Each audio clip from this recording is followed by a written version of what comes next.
मुझे ये बताइए सर, थोड़ा सा स्टेप बाय स्टेप प्रोसेस हमारे दर्शकों के लिए, जो लोग सोच रहे, एस्पायर करते हैं कि हम भी एम्पायर बने, हम भी क्रिकेट से किसी न किसी तरीके से एसोसिएट हों, चाहे वो कमेंट्री में हो या अंपायरिंग हो, तो अंपायरिंग एक अच्छा एवेन्यू हो सकता है। तो थोड़ा सा मुझे बताएं कि इंडिया में अंपायर बनने का क्या स्टेप बाय स्टेप प्रोसेस है? मैं बता दूं, अच्छे टाइम पे आपने पूछा। मैंने एक प्रोजेक्ट शुरू किया, वॉइस एंड वर्डिक्ट।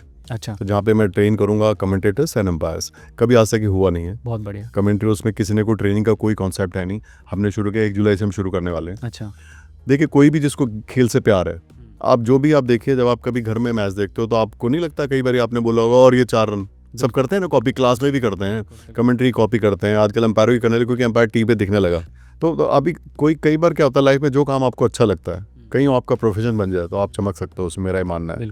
मेरे साथ भी ऐसे हुआ, मैंने मैकेनिकल इंजीनियरिंग की थी, वो तो पता नहीं थ्योरी मशीन और हाइड्रोलिक्स कहाँ पे रह गई, ये एम्पायरिंग में घुसा। खेलता था एक्चुअली मैं, उतने लेवल का प्लेयर था नहीं, मेरे क्लब में कोई एम्पायरिंग करता था, मैं शिफ्ट कर गया। एक्सीडेंटल एम्पायरिंग पे आऊँगा बाद में, पहले आप मुझे स्टेप बाय स्टेप वाला बताइए। देखिए, आपका थोड़ा कम्युनिकेशन अच्छा हो, और क्योंकि एग्जाम इंग्लिश में होता है, थ्योरी आप लिख पाएँ अच्छा, एक लेवल तक, तो कॉन्फिडेंस अच्छा हो, स्किल है एम्पायरिंग भी, आपको एम्पायरिंग भी आनी चाहिए। जजमेंट पावर होती है, नेचुरल होती है वो, आपकी गट फीलिंग कह लीजिए, आपका टाइम पे क्लू गैदर करना कह लीजिए, प्रेशर में ना आना कह लीजिए, बॉडी लैंग्वेज, वो सब नेचुरल है। वो आप उसको पॉलिश कर सकते हो, आप जिसको नहीं होगी 100 मैच करा दोगे वो तब भी वैसे ही रहने वाला है।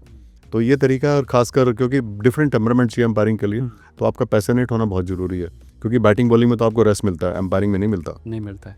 तो इस तरह से है, और मैच कीजिए ज़्यादा। मेरा तो सीधा फार्मूला है कि कम्युनिकेशन पे काम कीजिए, बॉडी लैंग्वेज पे, मैनेजमेंट स्किल पे काम कीजिए।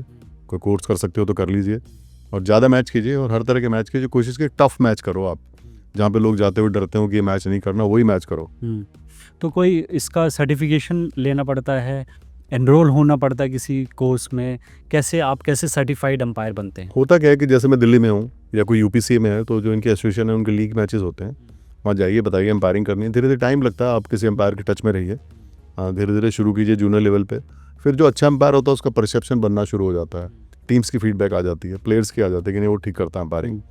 उनका एग्ज़ाम होते रहते हैं, कभी 1 साल बाद, कभी 2 साल बाद, वो एग्ज़ाम दीजिए, लेकिन उन एग्ज़ाम की तैयारी कीजिए पहले। अच्छा, हाँ, उनकी बुक्स होती हैं, MCC का बुक है, या जैसे हम कोर्स कराएंगे अभी वॉइस वर्डिक्ट, ऐसा कुछ कोर्स कर लें कि सीनियर एम्पायर के टच में रहें, तो तैयारी करके देंगे तो पास होने के चांस रहेंगे। जनरली एक स्टेट से 5 या 6 नाम जाते हैं। अच्छा, फिर बोर्ड का एग्ज़ाम होता है, फिर आपने वो पास करना होता है, उसमें वो पूरा प्रोसेस हुई है, थ्योरी, प्रैक्टिकल, वाइवा, वो सब है, मेडिकल भी है। और आजकल फिटनेस आपकी अच्छी होनी चाहिए, गेम चेंज हो गया है। पहले वाली एम्पायरिंग अब बदल गई है, अब आपको फिट होना कंपलसरी है। बॉलें 3 तरह की हो गई हैं, लाल, पिंक भी हो गई है, और वाइट तो है ही। बिल्कुल। सो बहुत सारे मॉडर्न एम्पायरिंग में पैरामीटर बदल गए हैं, आपको एतबार होना पड़ता है। आपका पैशन बहुत ज़रूरी है, क्योंकि थोड़ा बोरिंग काम है एम्पायरिंग। आप एम्पायर अकेला ही होता है, प्लेयर तो फोकस्ड बहुत रहना पड़ता है और लंबे टाइम तक, लंबे टाइम तक। यही फ़र्क है। इसी से जुड़ा सवाल है कि अंपायर क्या क्या ऐसा होमवर्क करता है फोकस्ड रहना, क्योंकि आप टेस्ट मैच देखते हैं, 90 ओवर आपको खड़े रहना है, बीच में कई ब्रेक्स भी होते हैं, और उसमें आपका हल्का सा भी इधर से उधर होता है तो कैमरा पकड़ लेता है, कमेंटेटर पकड़ लेते हैं, या प्लेयर ही डिसेंट आजकल बहुत खड़ा कर देते हैं। तो क्या होमवर्क करते हैं आप जो अंपायर लोग होते हैं मैच में जाने से पहले? टाइम पे सोना पड़ता है, एक तो खाना इस तरह का खाएं कि जो आपको कोई गड़बड़ ना हो, और लेट नाइट से बचें कोई अच्छा मैच कर रहे हो तो। और कुछ चीज़ें ऐसी हैं कि आपको ना पूरे दिन का ना सोचो, छोटे छोटे स्पैन में एम्पायरिंग करो। अच्छा, पहला सेशन ड्रिंक्स तक, फिर लंच तक, लंच से फिर अगला ड्रिंक्स, इस तरह से करो। आप पूरा शाम तक सोचोगे चक्कर आ जाएंगे आपको, और बहुत प्रेशर आए तो बॉल बाय बॉल करो, बेसिक्स पे रहो। व्हेन पीपल से बेसिक्स, बॉल आ रहा है, बॉल ने डाली, बॉल पिच हुई, गई कीपर के हाथ में, नेक्स्ट बॉल। बहुत ज़्यादा सोचने से आप प्रेशर बना लेते हो, और थोड़ा गेम की अंडरस्टैंडिंग भी ज़रूरी है। जो अच्छे एम्पायर हैं उनको पता होता है कि 2-3 ओवर के बाद क्या सिचुएशन आने वाली है। अच्छा, और मुझे बड़ी प्रॉब्लम है उन एम्पायर जो बुकिश हैं, अच्छा, जो लॉ पकड़ के बैठ जाते हैं। वो उनको मैं ना तो प्लेयर पसंद करते, और मुझे तो बिल्कुल पसंद नहीं है। वो खेल का फ्लेवर ही मार देते हैं वो, मतलब बस वो पकड़ के बैठ जाएंगे किताब, ऐसे लॉ से दिस दैट, ऐसे नहीं होता उनको game.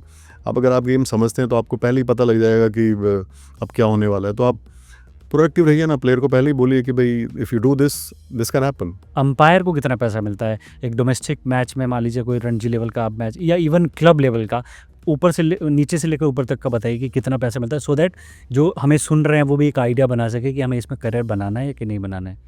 I think local matches में आजकल क्योंकि T20 आ गया, एक दिन में 2-2 मैच भी हो जाते हैं, तो मुझे लगता है कि एक दिन में जो लोकल क्लब लेवल का अंपायर है वो 3-3.5 हज़ार रुपये कमा लेता होगा। अच्छा। सिटी का अलग हो सकता है, हर सिटी का टूर्नामेंट वाइज भी अलग होता है, और BCCI में तो कुछ 40,000 प्लस है पर डे। BCCI में मतलब रणजी? रणजी सब मैचेस का सेम है। इफ यू डू अंडर 16 हाँ। You will get 40,000 per day. अच्छा। And the good thing is if it is a 4-day game और 3-day game and match is over on day 1, still you get full money. Okay, तो यही same fees आपकी domestic cricket में रहती है? ODI में भी सेम? नहीं, वो अलग है। उसका क्या है इंटरेस्ट? ODI 2 लाख के आसपास है पर डे का? हाँ। पर मैच का? पर वो तो एक ही दिन में खत्म हो। T20 भी सेम है, और खास बात है ODI और T20 के सेम पैसे हैं, सेम पैसे? और टीवी और ऑन फील्ड के सेम पैसे हैं। ओह अच्छा, थर्ड एम्पायर को ज़्यादा नहीं मिलेगा, फील्ड एम्पायर से है? नहीं, बराबर दोनों को। दोनों को बराबर हाँ। है, ठीक है। और ये टेस्ट क्रिकेट का क्या है, उसका क्या फी है? टेस्ट का जो एलीट पैनल का अंपायर उनका कॉन्ट्रैक्ट है, बाकी के जो नॉन एलीट वाले मैच करते हैं मेरे ख्याल है वो कुछ 6 लाख के आसपास होगा। अच्छा, पर डे का? नहीं, पूरे मैच का ही होता है। मैंने बोला मैच का होता है, टेस्ट मैच का अच्छा। पर डे से नहीं होता। और क्या बचा, तो IPL BCCI भी कुछ आपको जैसे कोई सैलरी या कोई अदर बेनिफिट्स? नहीं, पर मैच होता है। हम इंश्योर्ड हैं सब लोग। इंश्योर्ड है? हाँ, हम लोग का बड़ा ध्यान रखा जाता है। हम लोग को आजकल क्या पिछले 10-12 साल से we get almost 5-star stay in all the games, even in junior games. Standard of infrastructure जो BCCI का है ना जी, वो इंटरनेशनल मैचेस के बराबर ही है दूसरी कंट्री के।